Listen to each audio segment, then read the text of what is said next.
오늘 함께 나누실 말씀은 욥기 42장 2절에서 3절 말씀입니다. 제가 말씀을 봉독하겠습니다. 주께서는 못하실 일이 없사오며 무슨 계획이든지 못 이루실 것이 없는 줄 아오니 무지한 말로 이치를 가리는 자가 누구니이까. 나는 깨닫지도 못한 일을 말하였고 스스로 알 수도 없고 헤아리기도 어려운 일을 말하였나이다. 아멘. 여러분, 성경에서 고난이라고 할 때에 고난이라는 주제와 가장 긴밀하게 연결되어 있는 인물이 있습니다. 우리가 고난의 대명사라고 부르기도 하는 바로 욥이라는 사람입니다. 여러분, 욥은 여러분도 아시다시피 우리가 보통 사람들이 살면서 겪을 수 없는 큰 고난들을 한꺼번에 경험했던 사람이죠.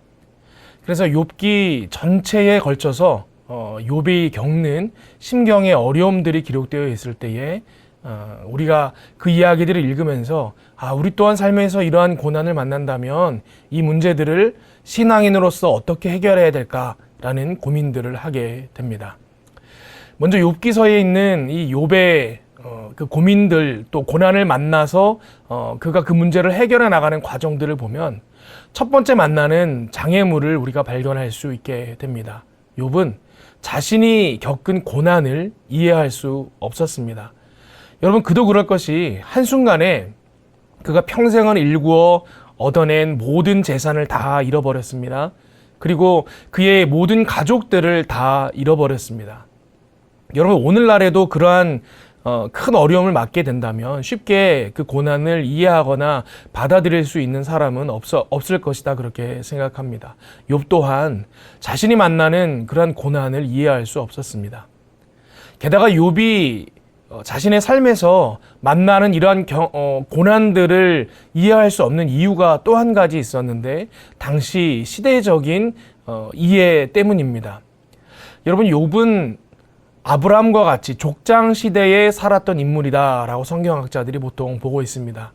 여러분, 당시 사람들이 이 고난을 이해하는 그 내용들이 있는데요. 이후에 나오는 욥의 친구들의 논쟁에서 우리가 알 수 있듯이 당시 사람들은 인간이 살면서 만나는 이 어려움들에 대해서 그것은 죄의 결과다, 그렇게 이해하는 모습들이 있었습니다. 욥은 스스로 생각할 때 자신이 만나는 이 고난들이 도대체 무슨 죄에 연유된 것인지 알 수 없었던 사람으로 기록되어져 있습니다. 욥기 1장 1절에 기록되어 있는 것처럼 욥은 온전하고 정직하여 하나님을 경외하며 악에서 떠난 사람이었기 때문에 그는 더욱 그러했을 것입니다. 욥은 자신의 소식을 듣고 위로하기 위해 찾아온 친구들의 조언과 설명들도 납득할 수 없었습니다. 그 친구들 또한 같은 이해를 가지고 욥이 만난 이 고난의 상황들을 해석하려고 했고 풀려고 했기 때문입니다. 오늘날 우리도 나와는 크게 상관없는 이유로 겪게 되는 고난에 대해서 납득이 잘 되지 않습니다. 억울하기도 하고 때로는 화가 나기도 하고 심지어는 하나님이 원망스러울 때도 있습니다. 그럴 때 우리는 우리가 겪는 그 고난들을 어떻게 해석해야 하는가, 또 어떻게 받아들이는 것이 믿음의 사람다운 모습일까, 그것이 우리의 질문일 것입니다. 그런 의미에서 욥기를 묵상하는 것은 우리에게 굉장한 영적인 유익이 됩니다. 욥은 과연 이러한 상황을 어떻게 믿음으로 극복하였는가? 욥도 자신이 겪고 있는 고난을 원래는 이해할 수 없어서 받아들이지 못하고 괴로워했습니다. 욥기 내용의 거의 대부분인 이 욥과 세 친구들의 힘겨운 논쟁들을 보면 욥의 이러한 괴로움이 잘 나타나고 있습니다. 하지만 38장부터 나오는 이 하나님의 말씀에 결국 욥은 굴복하게 됩니다.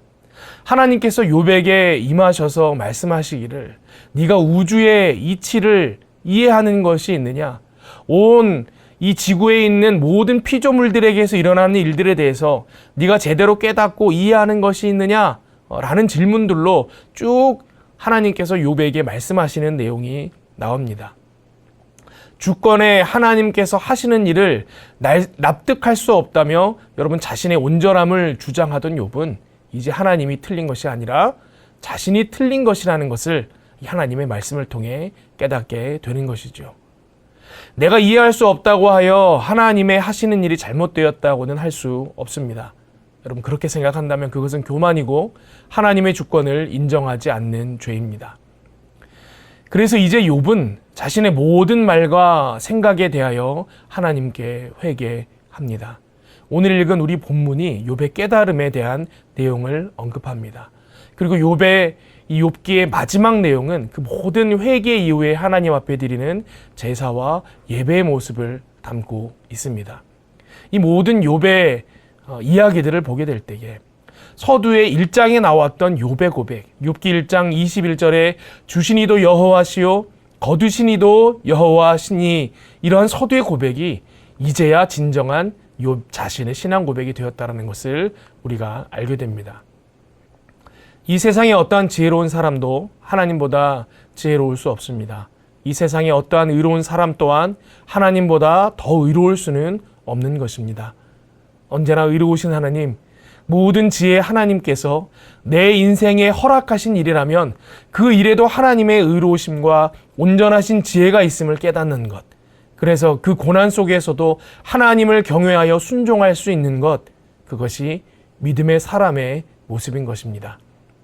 오늘 함께 가정에서 예배하는 모든 영락의 가족들이 이러한 믿음의 사람들 되시기를 축복합니다. 함께 기도하겠습니다. 우리로 순전한 믿음의 길을 걷기를 원하시는 하나님, 오늘 욥이 자신이 만난 고난들을 겪으며 괴로워하였던 것과 같이 우리의 삶에도 고난을 만날 때에 우리 또한 그것들을 이해하지 못하여 괴로워하는 모습이 있음을 고백합니다. 오늘 함께 예배하는 모든 믿음의 백성들이 욥과 같이 이제는 하나님의 주권을 인정하고 그 가운데에서도 선하시고 의로우신 하나님께서 우리의 삶을 주장하심을 믿고 순종함으로 감사함으로 나아갈 수 있는 능력의 백성들 되게 하여 주시옵소서. 감사드리며 이 모든 말씀 예수 그리스도의 이름으로 기도하옵나이다. 아멘.